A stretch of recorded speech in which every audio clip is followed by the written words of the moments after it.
Imagine a street hustler game. A ball is hidden under one cup, shuffled around, and no matter how hard you look, you never really find it. That's how carbon offsets work for some corporations. Instead of reducing their own pollution, they shuffle emissions around on paper and claim victory. Offsets were meant to help. A company pays for a project that supposedly removes or avoids 1 ton of carbon dioxide elsewhere, and in return, it cancels out a ton of its own emissions. In theory, this balances the books. In practice, it has often become a license to pollute, a cheap substitute for real change. Offsets come in 2 flavors. Avoidance credits claim to prevent emissions, like protecting a forest from being cut down. Removal credits actually take carbon out of the air, like planting new trees. The difference matters. A recent study found that more than 90% of rainforest offsets approved by Verra, the world's biggest certifier, didn't represent real carbon savings. They were phantom credits, worth nothing to the atmosphere. Yet companies from Disney to Shell bought them to claim climate progress. Offsets also let corporations slap labels like net zero or carbon neutral on their products, even as their actual emissions keep climbing. For the planet, that's just smoke and mirrors. Forests are the most popular type of offset project, but they're also the most controversial. Take Verra's rainforest programs. An investigation by The Guardian and researchers at Cambridge University found that project developers routinely exaggerated how much deforestation they were stopping. On average, they overstated threats by about 400%. In reality, more than 90% of the credits had no climate benefit at all. One flagship project in Peru's Amazon even led to conflict with local people, whose homes were reportedly demolished by park guards enforcing conservation rules. So not only did the credits fail to help the climate, they also harmed communities on the ground. Even when an offset project does deliver benefits, there's another problem: double counting. Here's how it works. Suppose a reforestation project in country A really does remove carbon. If country A counts that progress towards its own Paris Agreement target, and the project developer sells the same carbon savings as credits to a corporation abroad, both sides claim the same trees. One actual reduction becomes 2 on paper. It's a bookkeeping trick that cheats the climate.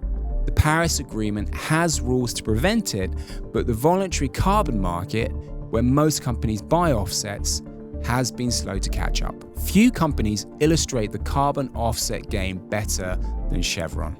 An investigation in 2023 found that 93% of the offsets Chevron purchased between 2020 and 2022 were junk, either low quality or questionable in integrity.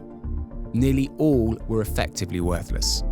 Yet Chevron still counts them towards its climate plan, while simultaneously expanding oil and gas production across 5 continents. Last year, it reported record profits of more than $35 billion. On paper, Chevron is on the path to net zero. In reality, it's one of the world's largest polluters, using offsets as a smokescreen. The airline industry is another heavy user of offsets. In 2020, Delta announced it was the world's first carbon-neutral airline. It pledged $1 billion to cancel out all flight emissions for the decade. But many of the offsets it bought were the same kind of phantom forest credits we just discussed. In 2023, Delta was hit with a class action lawsuit accusing it of misleading customers. The suit argued that the carbon-neutral claim was false because the offsets did nothing to counteract the climate crisis. Under pressure, Delta has since shifted away from offsets and towards longer-term solutions like sustainable aviation fuel. But the lawsuit shows how offset-based green marketing can backfire, both legally and reputationally.